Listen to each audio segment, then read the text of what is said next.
आता आपण काल शिकलोय दशक वगैरे काय, पण आता मला एक सांगा, हे हिरवा रंग घेतला मी, हे आपले मणिमाळ आहे, याच्यातला हा हिरवा रंग आहे, एवढा घेतला फक्त, हे हिरव्या रंगाचे मणी मी एवढे घेतो, आणि ही एक दांडी आहे, ही एक घेतो. तर आता हे जर असं लावलं आपण तर ही लहान दिसते, म्हणजे याची लांबी कमी आहे आणि याची लांबी जास्त आहे. हे आखूड हे लांब आहे, बरोबर ना? पण मला सांग याची किंमत किती आहे? हे याची किंमत जास्त का याची किंमत जास्त आहे? हा बरं, मग 10 झाले की याला काय म्हणतो आपण? 10 राहिले की दशक, त्याला काय नाव दिलंय? दशक. मग हे सुद्धा जरी हे लांब दिसत असलं याच्यापेक्षा, तरी दोघांची किंमत सारखीच आहे, बरोबर?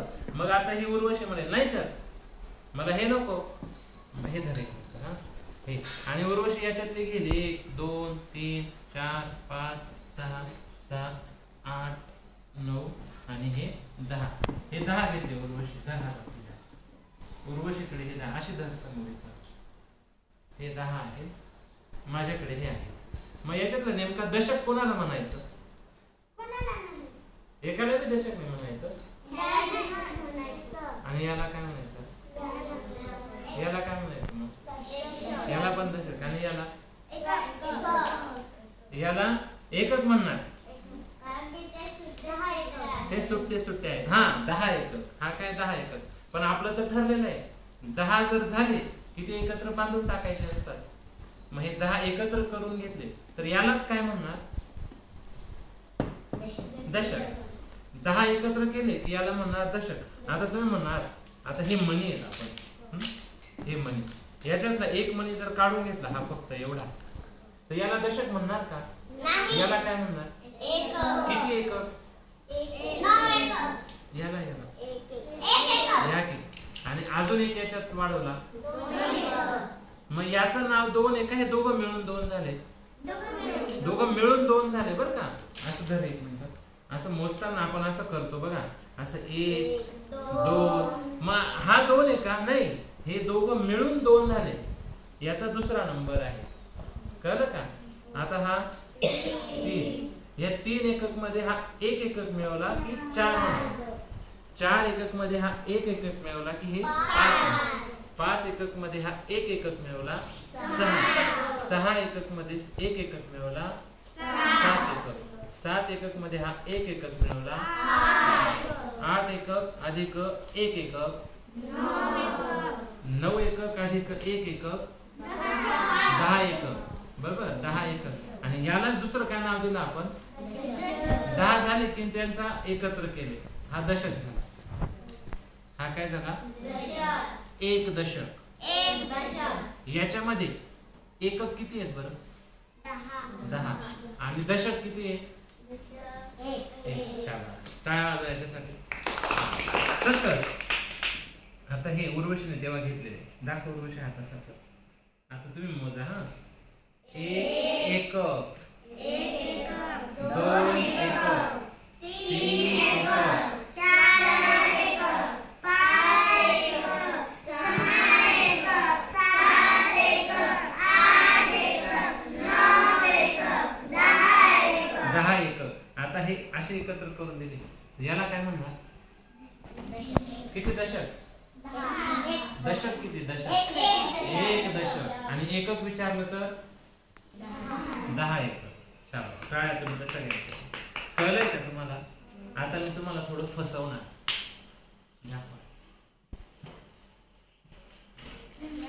हे काय? दशक दांडी, हिला दशक दांडी म्हणतो आपण. हा, याच्यात एकक किती लपलेले आहेत? 10, बरोबर? अजून एक दशक दांडी घेतली, याच्यात पण किती एकक लपलेले आहेत? मग हे दोघं दशक दांड्या एकत्र केल्या तर त्याच्यात एकक किती लपले? 20. मग आपण असं म्हणू शकतो ना, 2 दशक म्हणजे 20. अजून एक दशक वाढवला, किती दशक? 30. दशक किती? 30. आणि एकक किती? 30. 3 दशक 30. 3 दशक म्हणजे 30. आता हे अजून एक दशक वाढवला, 4 दशक झाले. एकक किती? 40. 36 झाला तर तुला लावून देतो मला 26 ठीक. इथपर्यंत कळलं? इथपर्यंत कळलं नक्की. आता ही सगळी मणिमाळ आहे, ही सगळी, ह्याच्यात किती दशक आहेत? 10 दशक.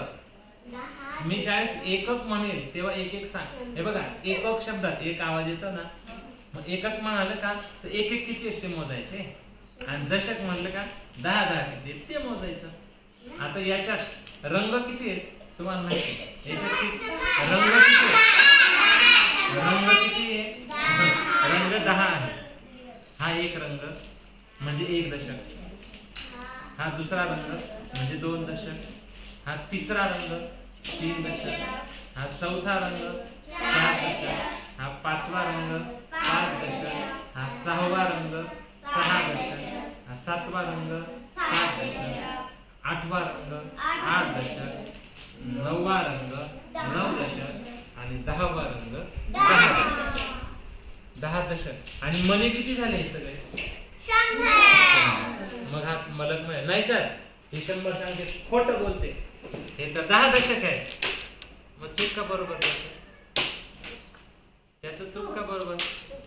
तो म्हणतोय सर हे 10 दशक आहे, हे म्हणते सर हे 100 एकक आहे. कोणाचं चूक? याचं चूक. बर, कशामुळे चूक? 10 दशक आहेत का नाही? 10 दशक आहेत का नाही? आहे ना. मग त्याचं चूक आहे का? तू चूक म्हटली, तू चूक म्हटली म्हणजे तुला दशक कळलेला नाही. कळलंय का नाही? कळलं चुकली कसं? हे किती आहेत सांग तिला. बोलले 10 एकक आणि दशक विचारलं तर किती सांग? मग याच्यात 10 रंग मोजले ना आपण, मग एका रंगात 10 म्हणे, म्हणजे हा पहिला दशक, दुसरा दशक, हे रंग मोजले तेवढे दशक झाले ना. आता कोणाला शंका आहे का? सर मला कळलं नाही अजून, असं कोणाला वाटतंय का? बघा, हा सुद्धा 1 दशक आहे, आणि हे सगळे मिळून सुद्धा, हे सगळे मिळून किती येते?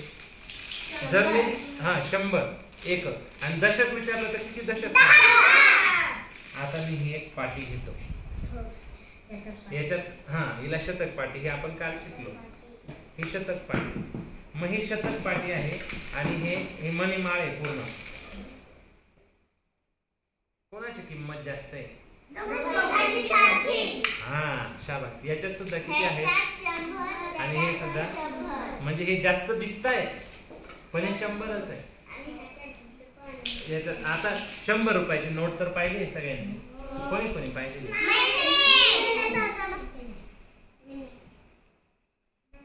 आहे ना?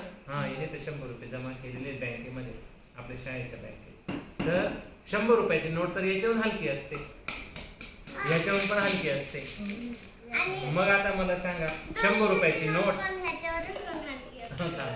100ची नोट, 100 रुपयांची, हे 1 दशक शतक पाटी आणि हे मणिमाळ, त्याच्यामध्ये कोणाची किंमत जास्त राहील?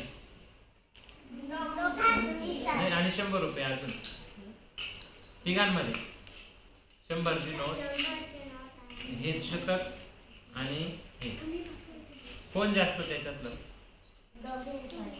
2 ना 3 ना. 100 रुपयाची नोट, शतक पाटी, 100 रुपयाची नोट आहे का माझ्याकडे? बघू द्या. असली तर मग लगेच दाखवतो, नसली तर मग काय मी करू शकत नाही. 100ची नोट नाही बरं का माझ्याकडे, 500ची आहे. बरं, ही आहे 500 रुपयाची नोट. याच्यात अशा किती पाट्या दाखवाव्या लागतील? म्हणजे याच्यावर नाही ना, नीट मोजणार. 5 आहेत ना. बघा, हे 500 आहेत. अरे तिचं बोटच सापडला. रोड रोलर मध्ये काल आपण टंग ट्विस्टर घेतला ना, रोड रोलर म्हणा बघा, रोड रोलर.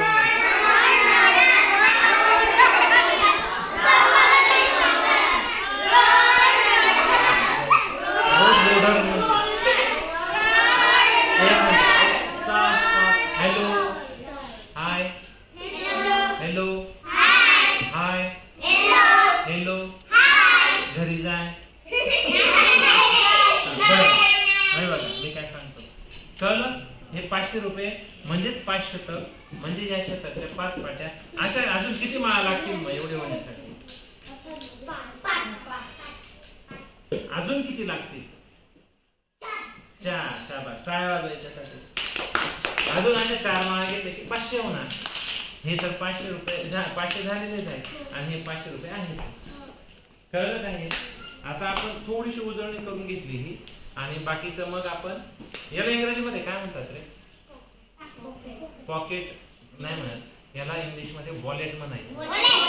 पॉकेट म्हणतात पण पॉकेट थोडस साधं साधं कशाला पॉकेट. आता हा पण हे पण पॉकेट आहे, हा खिसा आहे ना त्याला पॉकेट म्हणतात, पण याला आहे ना वॉलेट म्हणतात. याला इंग्लिश मध्ये काय म्हणायचं? वॉलेट.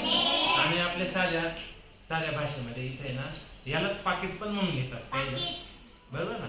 पॉकेट पण म्हणतात पण याला वॉलेट म्हणायचं. कळलं? आता आपल्या गणिताकडे येऊया परत. आता गणिताकडनं थोडी इंग्रजीमध्ये उडी मारू. हा, 1 चं स्पेलिंग कोण सांगतो मला? असं नाही व्यवस्थित हात वर करून सांगायचं. हात वर करून मी सांगितलं तो सांगतो नाही. हा, 2 चं सांगतो. हात खाली कर. 3 चं सांग. शाबास. 4 चं सांग. शाबास. 5 चं सांग. 6 चं सांग. शाबास. 7 चं. Very good. 8 चं सांग. हा सांग. 9 चं सांगते.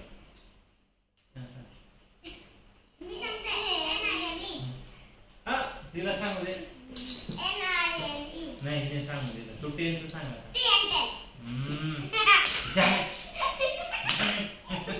ठीक आहे, आपण इथं काय करू? थांबू थोडस. आता आपण लघुकोन, विशाल कोन, काटकोन याचा एक खेळ घेऊ आणि मग त्याच्यानंतर आपल्या कामावर जाऊ. त्याच्यानंतर थोडासा डान्स घेऊ. 9 ऑगस्टला कोणता दिवस आहे? आदिवासी त्याचा 9 ऑगस्टला आदिवासी दिन आहे. त्याची डान्सची प्रॅक्टिस करू. त्याच्यानंतर डान्स कोण करणार आहे? तू नाही करणार? अरे मस्त ना, साडी बिडी नेसून नाच ना. ठीक आहे, चांगलं आहे.